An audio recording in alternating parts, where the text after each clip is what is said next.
rappeler que quand notre père était en Corée, au Japon, au tout début, il avait participé au mouvement pour la libération de la Corée.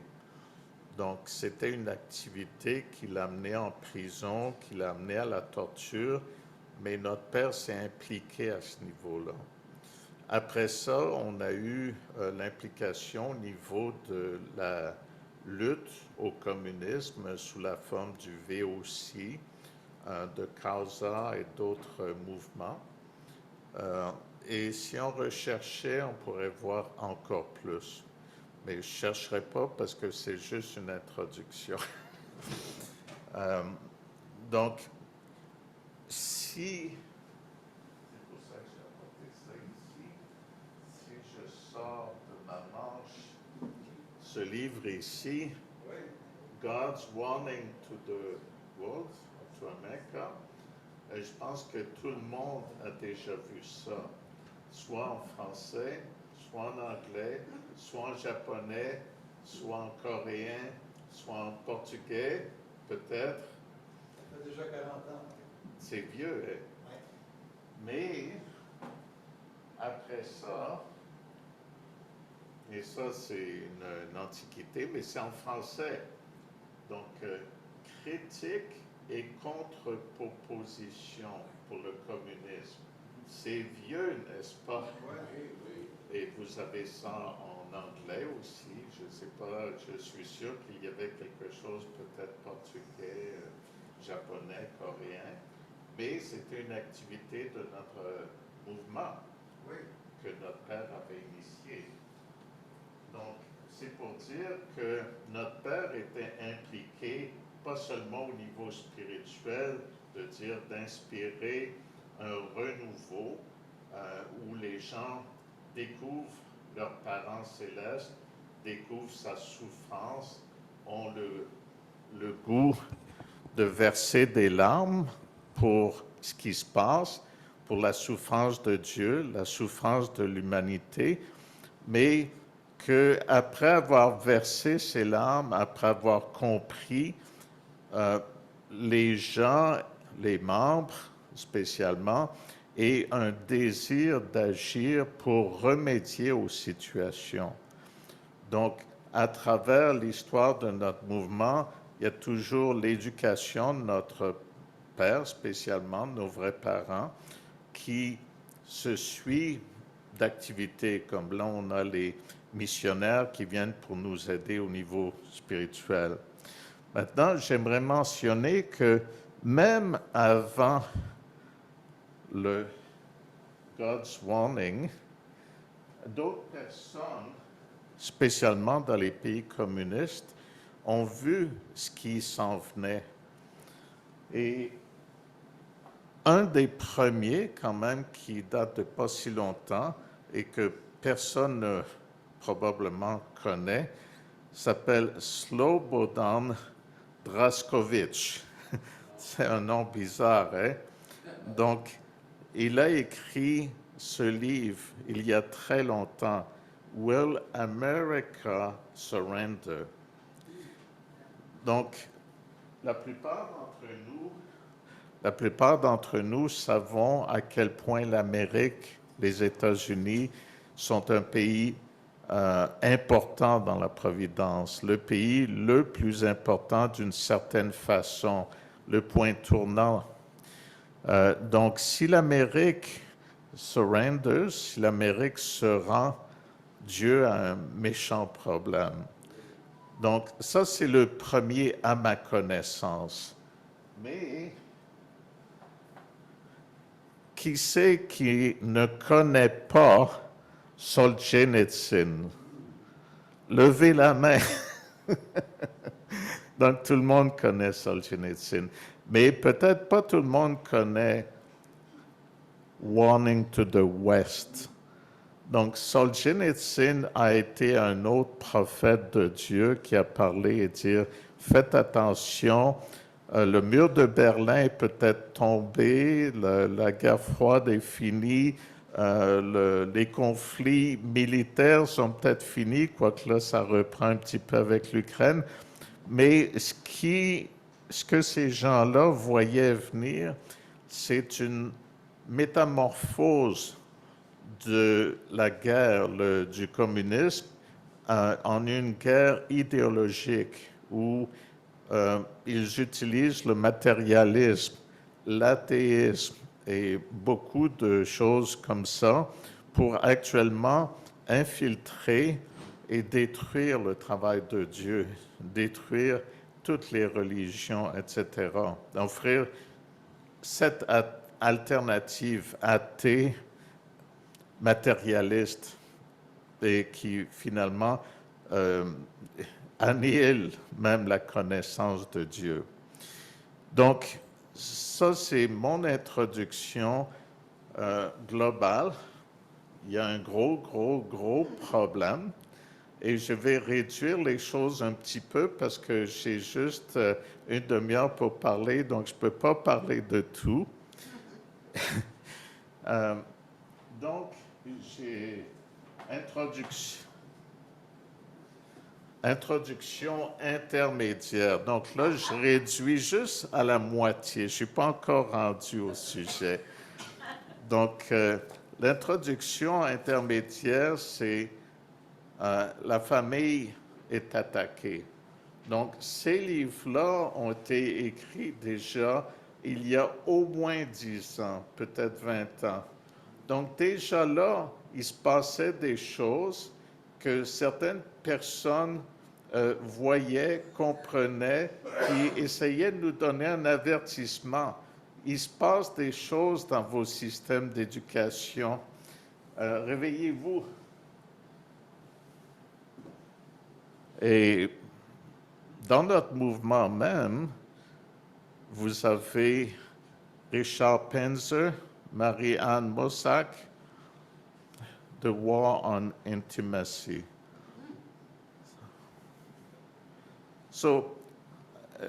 Je pourrais sortir plus de livres que ça, mais ça devient très lourd à transporter, donc je me limite à ça.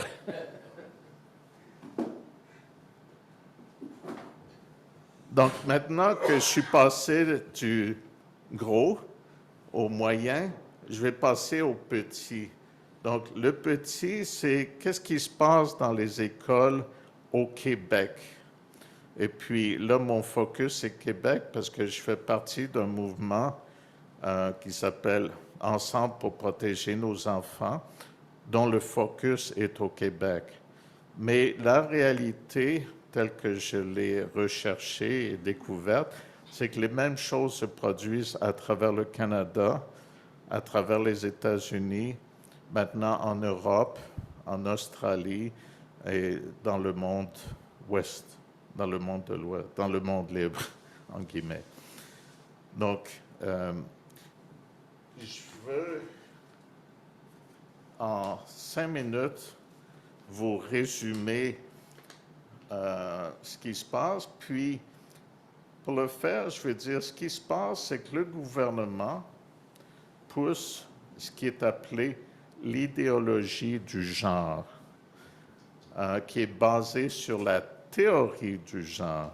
Donc, une théorie, c'est quelque chose qui n'est pas encore prouvé, qui est approuvé. Donc, on va faire des expériences pour voir est-ce que c'est vrai, dans quel contexte ça peut être vrai, mais le problème avec les expériences, c'est que normalement, la personne sur laquelle on fait l'expérience devrait être avertie qu'on fait une expérience. On devrait lui demander la permission de faire une expérience.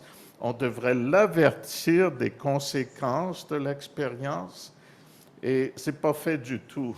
Les gouvernements font des expériences sur des millions d'enfants à travers le monde avec la théorie du genre sans avoir averti les parents. Au contraire, ils cachent la réalité aux parents. Et c'est après que l'enfant, souvent des amis des enfants, non pas les enfants eux-mêmes, dévoilent ce qui se passe, que les parents découvrent. Et là, ils sont vraiment démunis, ne savent pas quoi faire.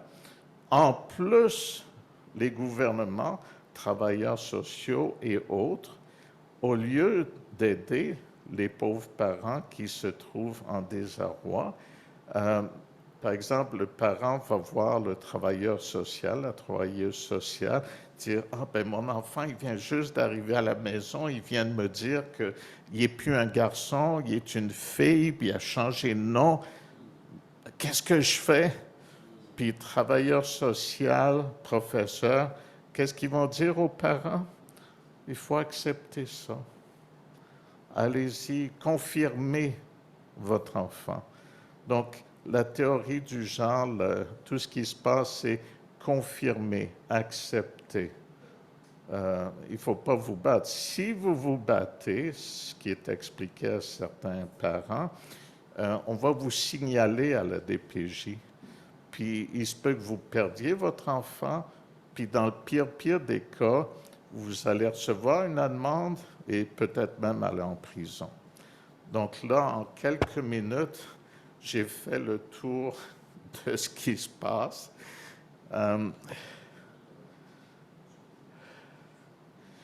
Peut-être une chose qui est importante de mentionner, c'est aussi ce qui se passe, c'est que dans les écoles, il y a des infirmiers, infirmières, spécialistes. On ne sait pas exactement qui sont ces gens qui ont été formés à l'extérieur. Ils ne sont pas des professeurs qui, à l'occasion, vont rentrer dans des classes. Puis ça, c'est l'éducation sexuelle. Donc, ils vont faire le tour et genre, Serge, es-tu un garçon? Réponds.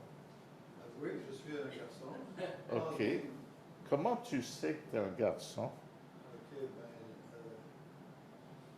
ben, j'ai un organe qui me dit que je suis un garçon. OK. Faut que je trouve une femme. Une bénévole. I want to embarrass anybody, so Andy. She can't understand. Okay, I asked in English, but we can hear his answer. So, are you a woman? Yeah. How do you know you're a woman? 5 kids. You have to be by the microphone. Okay, so I was saying, I need.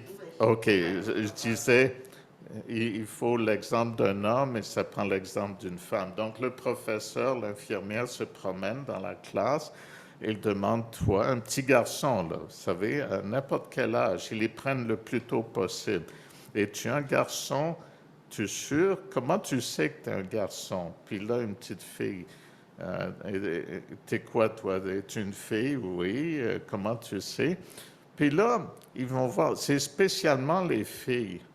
Parce que beaucoup de filles sont un peu, comme on dit en anglais, tomboy. Donc, en français, on dit garçon manqué. Donc, elles se sentent un peu comme des garçons, vous savez? Fait que quand elles sont approchées, ah, c'est vrai, des fois, je me sens comme un garçon. Et puis là, je vais sauter des étapes, mais il y a une industrie qui est en train de se développer basée là-dessus, l'idéologie du genre, où la petite fille qui se sent des fois un garçon, on va lui faire croire qu'elle est un garçon dans le mauvais corps. Donc, il faudrait changer de corps. Donc, tu vas te faire, avec des bloqueurs d'hormones, on va s'arranger pour que tu perdes tes seins puis que tes organes génitaux soient enlevés. Tu subisses une transformation physique pour devenir ton rêve. Tu rêves d'être un garçon. On va t'arranger, on va régler ton problème. Donc, c'est ce qui est en train de se passer. Donc, je viens en quelques minutes de vous résumer la situation. Là, je vais passer un peu à une solution, mais encore là, je vais vous dire ce qui est ici. Je l'ai trouvé à force de chercher sur Internet. C'est plus sur Internet. Ça a été enlevé. Donc, sur Internet, il y a comme une organisation qui enregistre pas mal tout, parce qu'ils savent qu'il y a des gens qui vont effacer. Et puis, c'est comme ça s'appelle les archives de l'Internet. Donc ça, j'ai trouvé ça dans les archives de l'Internet. Mais cherchez-le ailleurs, bonne chance. Si vous réussissez à le trouver, vous me le direz. Donc, on parle de spécialistes. Donc, la présidente du Collège américain des pédiatres, le vice-président du Collège américain des pédiatres et encrinologue pédiatrique, professeur de psychiatrie à la Johns Hopkins Medical School et ancien psychiatre en chef à la Johns Hopkins Medical School. Comment je fais pour baisser? Merci. Donc, eux ont fait un moment un constat. Ils ont voulu établir ou rétablir les faits. Donc, ils ont émis ceci, qui a été assez rapidement effacé. Mais ceci disait essentiellement, la sexualité humaine est un trait biologique, binaire, objectif. XY et XX sont des marqueurs génétiques de la santé, non des marqueurs génétiques d'un trouble. Parce qu'en fait, ce qui se passe, la théorie du genre ne parle plus du sexe. On ne parle plus de masculin, féminin. Au début, on le mentionne comme un genre, mais là, il y a tout un continuum, puis c'est très vague. Mais ce que ces spécialistes-là nous disent, c'est qu'en fait, il y a une base biologique pour tout être humain. On est soit un homme ou soit une femme.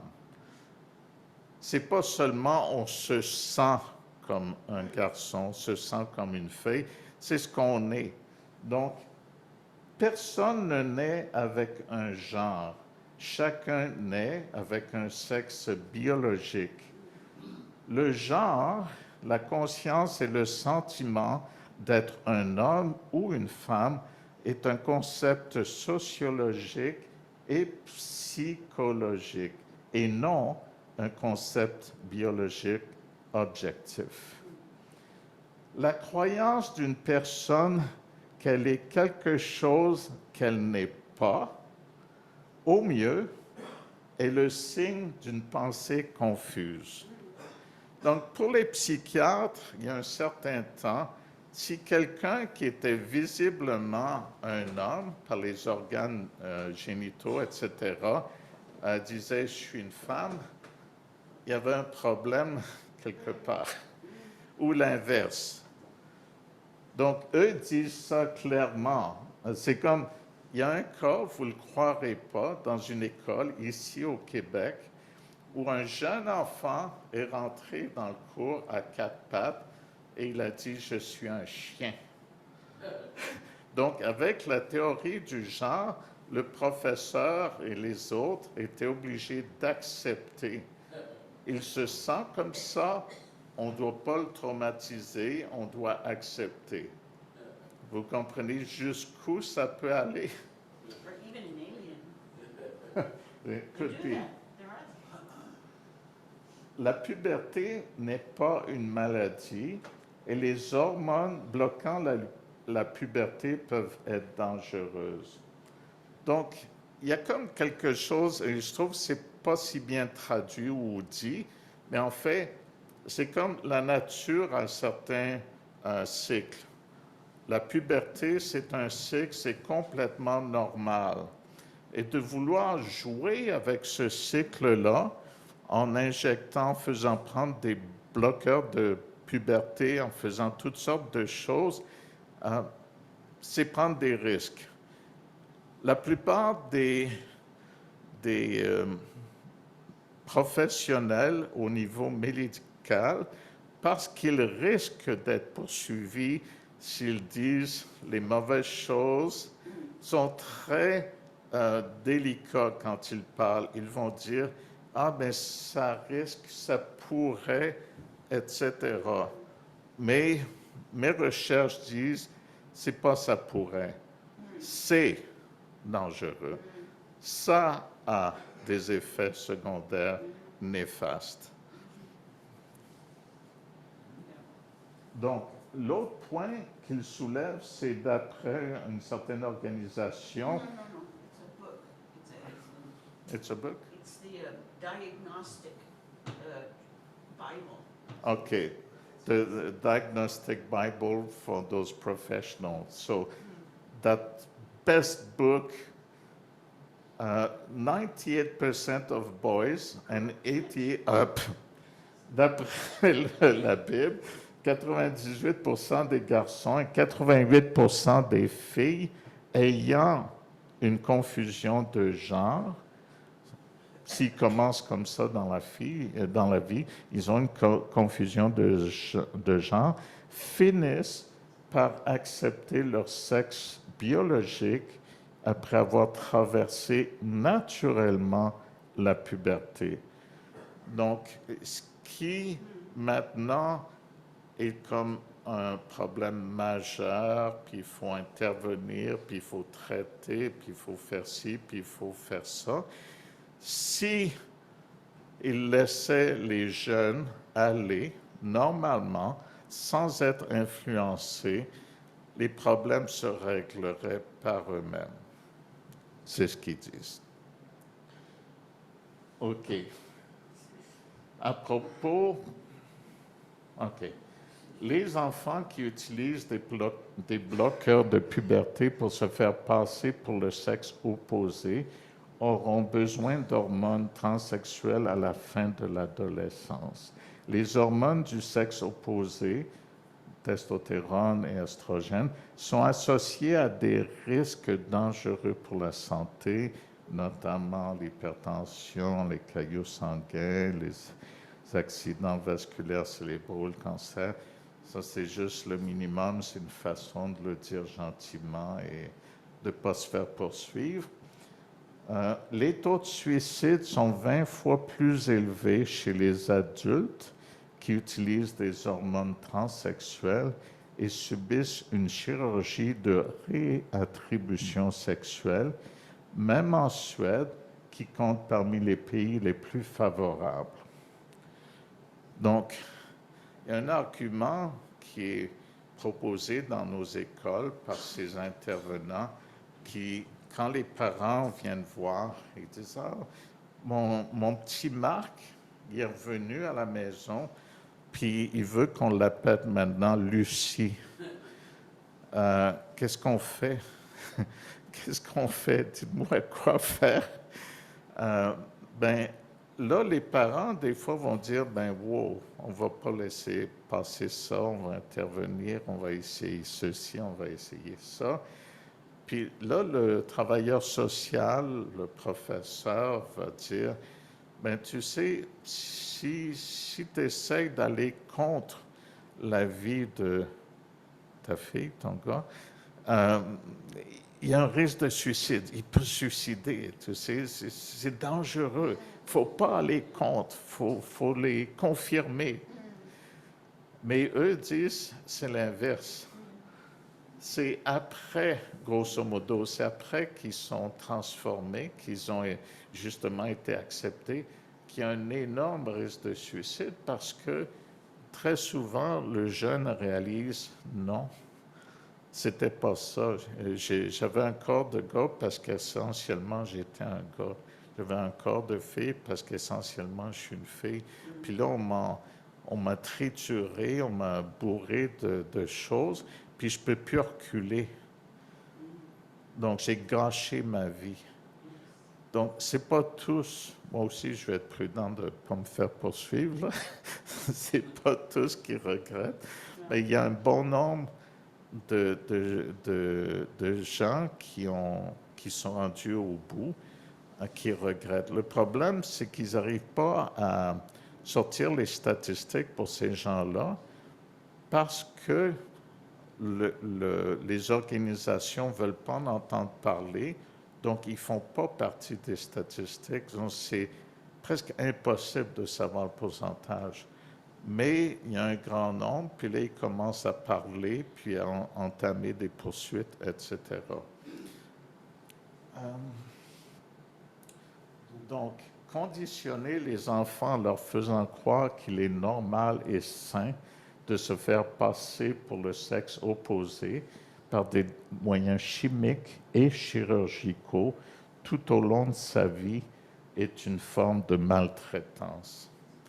Ça, il y a des gens qui ont vraiment pas aimé ça. C'est une des raisons que c'est pas resté trop longtemps sur le site.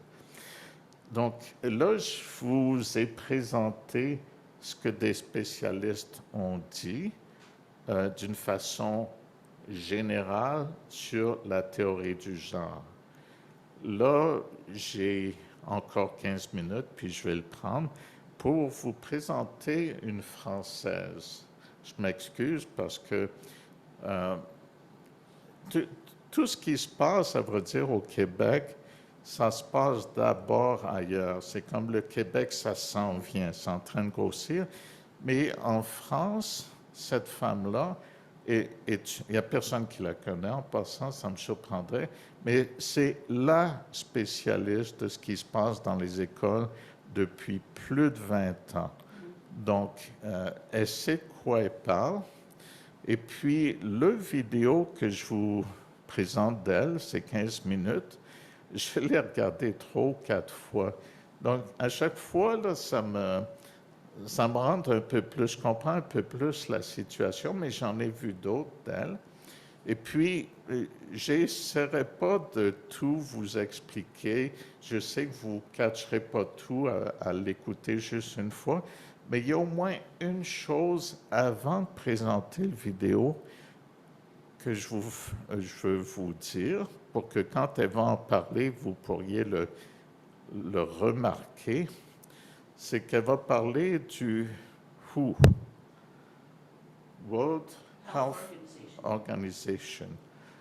Ça, c'est les Nations Unies, la branche santé. Donc, la branche santé des Nations Unies a émis, puis continue d'émettre des suggestions, des directives. Et puis, justement, ils ont émis des directives allant dans ce sens-là. Donc, à un moment, elle va en parler, elle va comme le confirmer. Donc, pour moi, s'il y a un moment qui est comme précieux, c'est de réaliser que ce qui se passe, c'est parachuté, grosso modo. Les gens ne le savent pas, mais ce n'est pas juste le Québec, c'est partout où cet organisme des Nations Unies parachute cette idéologie-là. Donc, ça devient très difficile à se battre contre ça. Mais tout de suite, je vais vous dire, je suis un de ceux qui se battent. Donc, samedi prochain, donc, je me bats. Donc, samedi prochain, entre 9h et 11h, il va y avoir une marche dans le centre-ville, non violente, polie, etc., mais pour faire envoyer un message au premier ministre, M. Legault, au ministre de l'Éducation de la province de Québec et aux autres personnes concernées, qu'il y a des parents qui commencent à découvrir ce qui se passe dans les écoles et ils ne sont pas contents, ils s'y opposent et ils veulent manifester leur opposition. Donc, monsieur le gouvernement, et tous les messieurs et madame du gouvernement, prenez en compte qu'il y a un réveil qui se fait et peut-être attendez pas que ça devienne trop grave. Donc, Je vous laisse le temps d'y penser, là, pendant la vidéo. Vous avez 15 minutes. Qui c'est qui pourrait m'aider samedi prochain en venant et tenir des pancartes dans des lieux, cette pancarte-là, dans des lieux stratégiques pour que les gens qui sortent du métro sachent où aller, où est-ce qu'on est. Parce que j'en ai fait d'autres manifestations, on sort, puis on ne sait pas où ils sont. Donc là, j'ai appris. Donc, sans plus tarder, le vidéo. Oui, est-ce qu'on peut jouer le vidéo? Soyez les bienvenus dans les studios. Ça va fonctionner.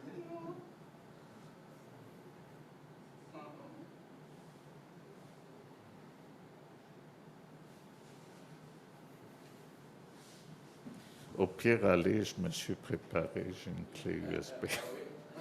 J'ai une clé USB si ça prend ça.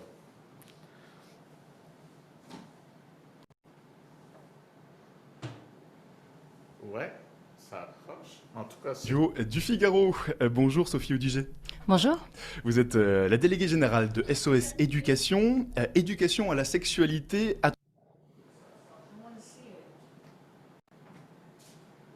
c'est bon. Ah, C'est bon, il y a des sous-titres en anglais. Wow.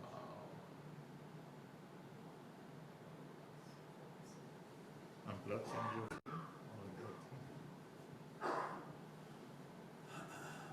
Soyez les bienvenus dans les studios du Figaro. Bonjour Sophie Audiger. Bonjour.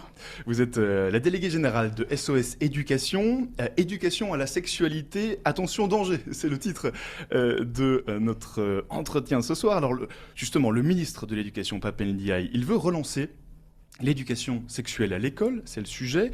Vous n'y êtes pas favorable, ainsi que votre association. Pour quelle raison? Alors, c'est pas qu'on n'est pas favorable à l'éducation de la sexualité dans le sens qu'elle avait, on va dire, avant 2013, c'est-à-dire une éducation de prévention. Alors, si je peux me permettre de faire un petit retour de contexte historique. Bien sûr, allez-y. Merci. Donc, en 73, voilà, l'éducation à la sexualité arrive en France. Elle se fait dans les lycées, elle est facultative et elle a pour objectif, évidemment, la prévention des grossesses, donc l'information sur la contraception et puis les maladies sexuellement transmissibles. En 2001, une loi dans le Code de l'éducation va instaurer ce qu'on appelle aujourd'hui, on en entend beaucoup parler, les fameuses 3 séances minimum obligatoires d'éducation à la sexualité à partir de l'école, donc de l'élémentaire, du collège et du lycée. On est encore dans un plan national de prévention, c'est-à-dire que l'objectif, c'est la prévention pour les grossesses non désirées, les maladies sexuellement transmissibles. Et en 2001, ce qui est un... Jusque-là, vous êtes parfaitement d'accord avec les objectifs poursuivis. Absolument. Et en 2001, ce qui arrive également, qui est très important pour nous, notamment dans les écoles, c'est la prévention pour les abus sexuels. On sait qu'un enfant sur 10 est victime d'abus sexuels. Donc, ce plan national de santé sexuelle avec un objectif de prévention est évidemment très important. Nous y sommes évidemment, comme tous, très favorables. Mais alors, Sophie, où est le problème? Alors, le problème, c'est qu'entre 2001 et 2013, alors qu'en France, on avait le sentiment qu'il ne se passait pas grand-chose, il y a eu un changement de paradigme qui a été porté par les organisations internationales, en premier desquelles l'OMS, qui ont réorganisé entièrement des standards qu'ils ont appelés les standards à l'éducation sexuelle, qui ont été publiés en 2013, qui procèdent de travaux qui ont duré plusieurs années et qui ont intégré, en fait, je dirais, une dictature des sciences sociales en prenant finalement possession de nos enfants pour faire passer des messages qui n'ont rien à voir avec la prévention et où là, on utilise l'éducation à la sexualité pour imposer une norme sociale. Et là, on commence à voir le danger majeur que cela apporte, pour les parents notamment, puisque la plupart des parents ne sont pas informés de cela. Mais en quoi est-ce qu'une norme internationale peut influencer la façon dont, en France, concrètement, on donne ces fameuses 3 séances obligatoires d'éducation à la vie sexuelle et affective? Parce qu'en 2013, en France, on a signé une convention interministérielle entre le ministère de la Santé et le ministère de l'Éducation, Ensuite, on a un ensemble de circulaires qui ont formalisé le fait qu'on basculait, qu'on adoptait ces standards européens d'éducation à la sexualité. Et ces standards font quoi? C'est-à-dire qu'ils mettent au second plan la prévention et apportent un nouveau paradigme qui est une éducation à la sexualité positive où ce qui est mis en avant, c'est le plaisir. Voilà. Et donc, on a une intrusion formelle dans le psychique des enfants qui va constituer une effraction importante dans de nombreux cas traumatisante, et pour laquelle d'ailleurs un certain nombre de pédopsychiatres ont alerté dès 2017, puisque ça a été véritablement mis en œuvre en 2017, avec d'ailleurs l'obligation de démarrer à partir de la maternelle. Et à ce moment-là, un certain nombre de professionnels de la santé ont alerté les pouvoirs publics qui n'en ont pas du tout tenu compte, qui n'ont pas pris soin de leur répondre. Et vous avez rapporté avec SOS Éducation des propos sexuellement explicites qui ont notamment été tenus dans une classe de CM2 par une infirmière de l'éducation nationale. Je ne vais pas citer exactement ce qu'elle disait, mais c'était vraiment des propos sexuellement explicites. Est-ce que ce genre de cas est fréquent en France aujourd'hui? Alors, aujourd'hui, on a, en tous les cas, pour SOS Éducation, ainsi que les Mamans Louves, puisqu'on est en partenariat sur cette action. C'est une autre association. C'est une autre association qui représente des parents et qui est très présente sur tout le territoire français. Je dirais qu'on est quand même présent depuis plusieurs années. Or, on n'a jamais eu autant de retours de parents que cette année. Ce qu'il faut savoir également, qui est un élément important, c'est qu'en 2018, Marlène Schiappa a tapé du poing sur la table en disant attention, les 3 séances d'éducation à la sexualité ne sont pas régulièrement faites, la loi s'impose à nous, il faut que tout le monde le fasse. Oui, d'ailleurs, il y a même 3 associations là, en mars dernier, SOS Homophobie, SIDAction et le Planning Familial, qui ont annoncé qu'ils allaient attaquer l'État devant la justice pour le contraindre à organiser chaque année au moins ces fameuses 3 séances. Eux estiment constatent que ces séances aujourd'hui, elles ne sont pas organisées conformément à la loi. Ça, c'est le cas? Alors, c'est le cas, elles ne sont pas organisées dans chacune des écoles de la manière qui est attendue, c'est-à-dire 3 séances formelles, etc., dès la maternelle. Pape Ndiaye a d'ailleurs, quand il a pris le ministère de l'Éducation nationale, en mai dernier, posé l'éducation à la sexualité comme sa priorité. Il a fait une circulaire en septembre en disant la même chose que Marlène Schiappa et la même chose que ces associations, c'est-à-dire il faut respecter la loi, il faut qu'elles aient lieu. Mais tout ça, ce qui est important, c'est que cette action, elle rentre dans un agenda politique international qui vise à faire de l'éducation à la sexualité positive un enjeu de politique sociétale européenne. Et c'est là où nous, on n'est pas d'accord, c'est que finalement, les politiques publiques, les politiques éducatives, elles doivent avoir comme objectif premier de protéger les enfants, de défendre l'intérêt supérieur des enfants, tout en respectant l'autorité parentale. Vous estimez que c'est avant tout aux parents de s'occuper de sexualité et pas à l'école, si je vous comprends bien. C'est ça le cœur de votre propos? En fait, si vous voulez, le problème, là, c'est pas une question de morale. C'est même pas une question... On pourrait d'ailleurs avoir un débat sur des questions de comment on applique la laïcité à l'école quand, dans des écoles, on va tenir des propos qui sont contraires aux interdits donnés par les parents à leurs enfants. Mais je dirais que nous, SOS Éducation, comme un certain nombre de pédopsychiatres, on se positionne même pas à ce sujet-là ou à ce niveau-là. Vous dites quand même que les parents ne sont pas forcément avertis du contenu de ces cours, ce qui est un problème. Oui, mais les parents ne sont pas avertis et c'est parce que c'est contraire à l'intérêt de l'enfant. L'intérêt de l'enfant, c'est que les parents soient avertis qu'il va y avoir cette séance d'éducation à la sexualité, qu'ils soient avertis et collaborateurs des contenus, c'est ce qui est prévu dans l'intérêt des enfants, de manière à ce qu'un enfant qui aurait été choqué, étonné, qui poserait des questions, puisse être accueilli par son parent et répondre à ces interrogations. Ça, c'est un objectif, si vous voulez, de mise en œuvre qui répond à l'intérêt supérieur de l'enfant. Sauf qu'aujourd'hui, l'intérêt supérieur des enfants est clairement en second plan. Avec un premier élément fondamental, c'est que le développement psycho-affectif et psychosexuel de l'enfant fait que de 5 ans à 10 ans, l'enfant a un processus de développement qui fait que les pulsions, qui sont les pulsions, entre guillemets, qu'on appelle sexuelles chez les enfants, sont mises de côté. Et il est dans une phase qu'on appelle de latence, il est beaucoup plus sensibilisé à l'apprendre, à la connaissance, etc. Et le fait de faire intrusion dans les enfants avec des images de réels sexuels qui leur sont complètement étrangères, a un effet traumatique chez ces enfants. Donc on sait très bien qu'en plus, les objectifs qui sont avancés, à savoir aider l'enfant dans son développement psychosocial, psychoaffectif, psychosexuel, lui permettent d'accéder à des relations affectives saines dans lesquelles il respecte son corps et celui des autres. Ça, probablement par ce traumatisme, cet objectif ne va pas être atteint. Donc ces cours sont mal donnés aujourd'hui, si je vous comprends bien, Sophie. Alors, Udiché, qui les donne d'ailleurs en réalité? Alors, c'est pas là, uniquement les professeurs, j'imagine. Alors là encore, c'est pas uniformément réparti. On parlait d'une infirmière de l'éducation nationale tout à l'heure, mais...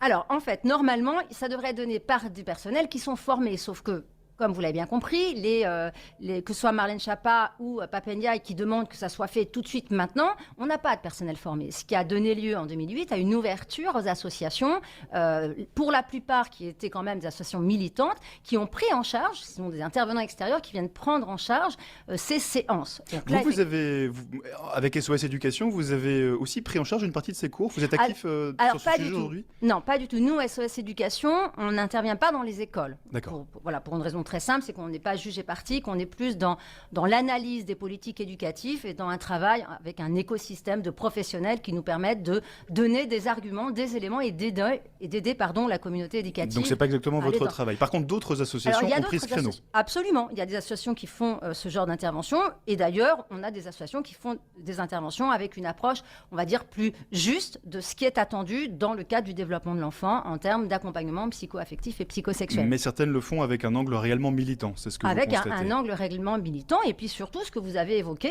puisque vous me demandiez si on avait d'autres cas, on a aujourd'hui, depuis le début de l'année, de nombreux cas, mais 3 cas quand même assez importants, où des propos, on va dire, sexuels ou extrêmement crus ont été tenus à des enfants de CM1, donc de 9 ans, de CM2 de 10 ans, et où les enfants sont rentrés chez eux de manière vraiment avec des signes, si vous voulez, qu'on appelle post-traumatiques, qui sont des signes cliniques d'enfants qui ont été choqués, et donc que les parents récupèrent comme ça en devant évidemment gérer et protéger leurs enfants. Quand même, Sophie Udiché, je reviens à une question de tout à l'heure. Est-ce que ce n'est pas d'abord aux parents de prendre en charge l'éducation affective et sexuelle des enfants? Est-ce que c'est vraiment le rôle de l'école? Alors, non, bien sûr que non. Et c'est pour ça que nous, ainsi que d'autres pédopsychiatres, on considère que ce qu'appelle en fait l'OMS, l'éducation à la sexualité, ils vont rajouter au sens large, ce qui ne veut rien dire évidemment. L'école a un rôle de prévention des agressions et des abus sexuels. C'est-à-dire que l'école doit rappeler à tout moment que la relation, le rapport sexuel entre des mineurs est interdit, que le rapport sexuel entre un mineur et un adulte est interdit, qu'il y a des adultes qui sont méchants, que les adultes peuvent vouloir faire des choses à des enfants qu'ils n'ont pas le droit de faire, qu'il faut dire non. Un rôle de garde-fou en quelque sorte. Voilà, mais ça c'est très important. Il faut le garder et on le sait. On a quand même une expérience de l'éducation à la sexualité maintenant depuis un certain nombre d'années.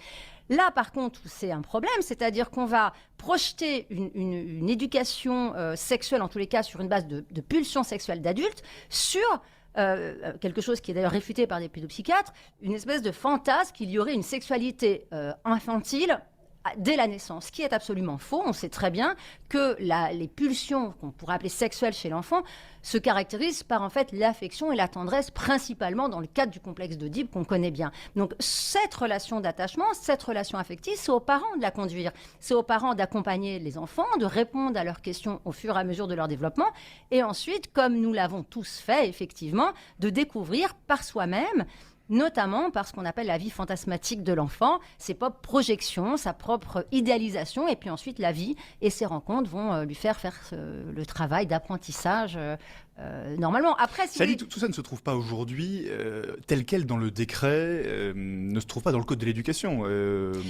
Alors en fait, si vous voulez, le problème, c'est que si on reprend les dernières circulaires, il est quand même formellement inscrit, c'est pour ça qu'on a écrit ce courrier à Pape Ndiaye, puisqu'il n'est pas respecté, qu'il est interdit de tenir des propos sexuels stricto sensu au niveau des élémentaires. Voilà, je cherchais il y a un instant l'extrait de cette circulaire, mais donc c'est tout de même explicitement dit qu'on ne peut pas tenir aujourd'hui. Voilà, sauf que ce n'est pas fait. Ce genre de propos. C'est-à-dire que quand nous on a écrit à Pape Ndiaye sur des propos qui sont quand même très crus, je veux dire à la limite de la pornographie et de l'incitation, sur le cas que vous évoquez. D'abord, on n'a aucune réponse. Mais dans la seconde où ce courrier est publié et rendu public, eh bien, on a une association, un syndicat qui va défendre l'infirmière et qui se réfère à quoi? Justement à ces standards de l'OMS que j'évoque. Donc effectivement, il y a un point de mesure là, il y a une non-position ferme de l'éducation nationale, il y a un manque de rigueur. Et il faut aujourd'hui informer les parents que c'est de leur rôle, s'ils veulent protéger leurs enfants, de s'informer chaque année, en début d'année, de demander Qui fera ces séances d'éducation à la sexualité? Qu'est-ce qui sera dedans? Quand est-ce qu'elles seront faites? D'être informés, de pouvoir ensuite en discuter avec les enfants et de s'assurer que les enfants ont reçu un contenu qui était approprié à leur âge. Sujet différent mais assez proche finalement, Sophie Udigé. En 2021, le ministre de l'Éducation, Jean-Michel Blanquer à l'époque, avait produit une circulaire destinée à définir la conduite à adopter par les professeurs face à des élèves en questionnement de genre. C'était l'expression qui a été utilisée. Quel a été l'impact de cette circulaire selon vous? Alors, là encore, la circulaire de Jean-Michel Blanquer sur l'accueil des enfants transgenres, finalement, on est encore sur un sujet sur lequel nous, on s'est positionné. C'est-à-dire qu'on ne peut pas faire, si vous voulez, des hiérarchies dans la souffrance des enfants. On a des enfants qui sont en souffrance à l'école. Vous avez des enfants qui sont harcelés, vous avez des enfants qui vont être orphelins de père ou de mère parce qu'ils vont avoir un parent qui va être malade et qui va décéder dans l'année. Vous avez des enfants qui vont vivre la découverte de leur orientation sexuelle avec plus ou moins de difficultés. L'école, elle accueille tous les enfants de la même manière, avec la même attention à la prise en charge des besoins des enfants. Créer une hiérarchisation dans la souffrance des enfants est absolument aberrant. Au-delà de ça, ce qu'a fait Jean-Michel Blanquer, il a juste validé quelque chose qui était déjà dans le projet de l'OMS. Et c'est pour ça que je vous dis que tout démarre de ce travail de l'OMS qui a changé le paradigme de manière fondamentale, puisque dans l'objectif de l'OMS en 2013, il y a la volonté de développer l'éducation à la sexualité dès la naissance, afin de permettre à l'enfant de découvrir son orientation sexuelle et de le rendre capable de développer sa capacité d'autodétermination. L'autodétermination, c'est la capacité reconnue par l'OMS et par ses associations militantes à tout enfant de se dire du genre qu'il veut, indépendamment de son sexe biologique. Quand vous dites, juste pour bien préciser, Sophie Udigé, quand vous parlez de l'OMS, on parle de normes qui ne sont pas contraignantes, on parle d'un document auquel on se réfère, mais sans qu'il soit officiellement contraignant en France, si j'ose dire, légalement contraignant. Alors, il pourrait l'être, puisque aujourd'hui, il faut savoir que ce travail de l'OMS a créé des nouveaux concepts, notamment celui de droit sexuel, qui a été intégré dans les droits fondamentaux des enfants, et notamment dans le droit d'information et le droit d'éducation. Et aujourd'hui, potentiellement, vous pourriez avoir, et d'ailleurs on le voit bien avec les 3 associations qui ont attaqué au niveau administratif l'État, on pourrait très bien avoir des associations qui attaquent des écoles parce qu'elles ne présentent pas justement à ces enfants en très bas âge le fait qu'ils ont le droit à s'autodéterminer en filles ou garçons indépendamment de leur sexe biologique. Aujourd'hui, je pense que ça serait possible qu'effectivement une école soit attaquée à ce motif-là. Et je vous lis sur le Figaro.fr la réaction de Nicole06 qui nous dit « Il y a tellement de lacunes dans l'instruction, passer encore des heures sur des sujets autres que les bases devient difficilement acceptable. » Alors, c'est vrai qu'on n'a pas le temps de l'aborder, mais par ailleurs, vous militez aussi en faveur d'une meilleure prise en charge des enfants handicapés. Et bien sûr, vous rappelez aussi qu'un élève sur 2 entre au collège sans avoir acquis le niveau requis en lecture. C'est peut-être là aussi les bases auxquelles devrait s'attaquer solidement l'éducation nationale et le ministre. Merci beaucoup, Sophie Udigé. Je rappelle que vous êtes la déléguée générale de SOS Éducation. Merci de nous avoir partagé votre point de vue. Merci.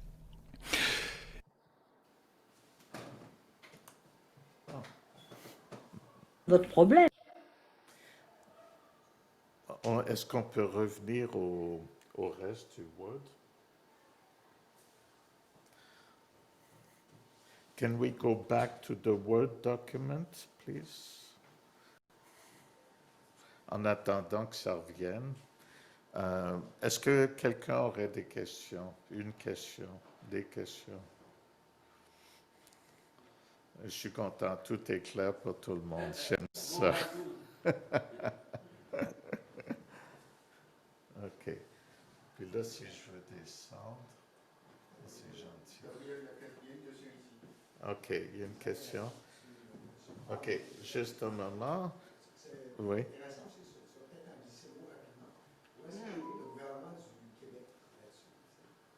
Pardon? Où en est le gouvernement du Québec là-dessus? C'est parce qu'ils veulent implanter, je sais moi que le centre de service scolaire, je travaille maintenant dans le centre de service scolaire, on essaie d'alerter ici, Oui. on essaie de reculer et de dire non, le gouvernement, pas maintenant, on n'est pas prêt. Excellent. Excellente question. Est-ce que tu peux répéter la question? OK. So, grosso modo, où en est-on au Québec présentement? Qu'est-ce qui se passe présentement, aujourd'hui, demain, à la rentrée scolaire en septembre? Excellente question.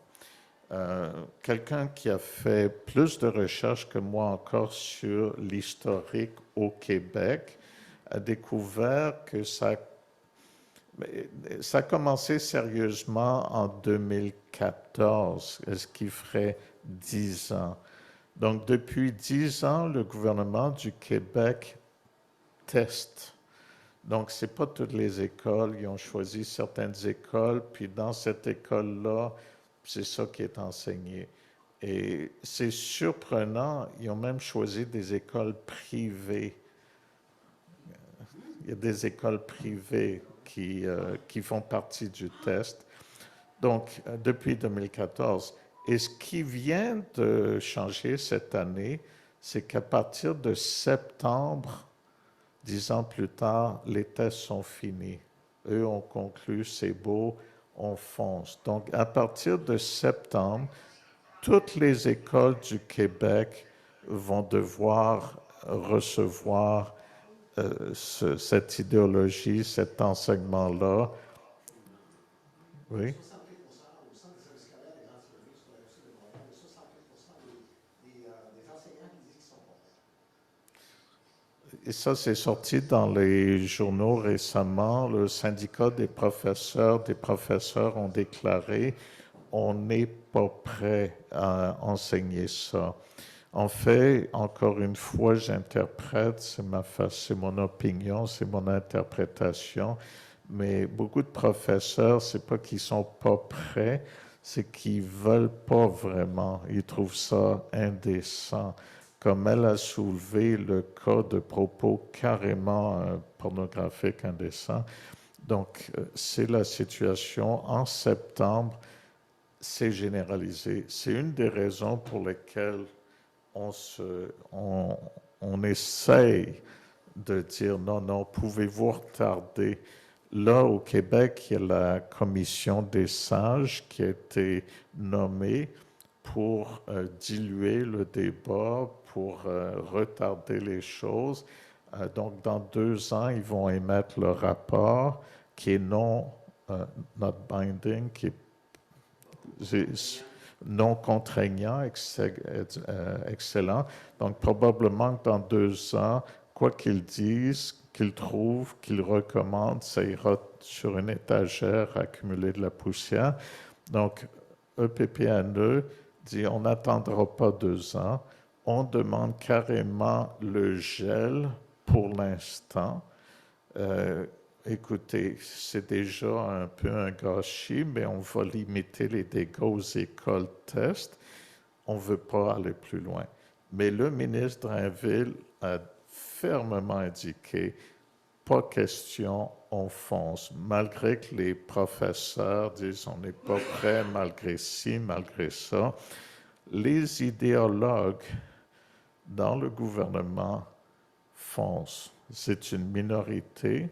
En passant, j'ai fait une recherche parce que il y avait des gens qui parlaient de pourcentage.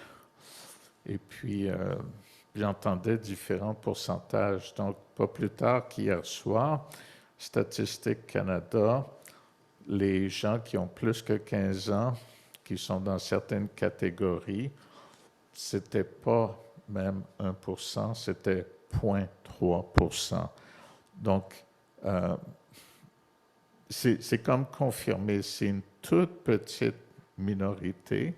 Et puis, une des choses que j'ai aimées vers la fin, elle disait, c'est pas juste de traiter un groupe d'une façon démesurée. L'école accueille tous les enfants ont toutes sortes de problèmes.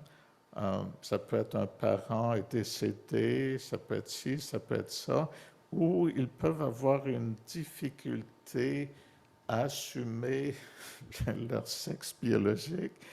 Mais c'est comme si cette difficulté-là devient majeure pour le gouvernement, puis il faut faire quelque chose, puis les autres choses, on n'entend pas parler. Donc, OK, j'ai débordé. Peut-être une dernière Oui, question? un dernier point qui est intéressant aussi. Là, l'Israël est accusé de ne pas avoir entendu le résultat du sage. C'est l'interdiction des toilettes non genrées. Et, OK. ça, c'est déjà un petit pas important. Puis là, vraiment, si on est content là-dessus. OK. Je vais juste rapidement. So, très, très rapidement. C'est juste, Jocelyn mentionnait que le ministre de l'Éducation avait quand même fait un geste symbolique pour interdire les... D'accord. Un geste qui est réel, mais qui pour moi est symbolique, d'interdire les toilettes où un garçon peut rentrer, puis c'est une toilette de filles, essentiellement, où c'est un mélange de choses, mais au moins, ils ont gardé, ça, c'est une toilette de garçon, puis ça, c'est une toilette de filles. Mais il faut dire que les activistes demandaient à faire ce genre de toilette où les deux sexes peuvent se retrouver. C'est là qu'on est rendu au Québec. Donc, sur ce, je vais finir.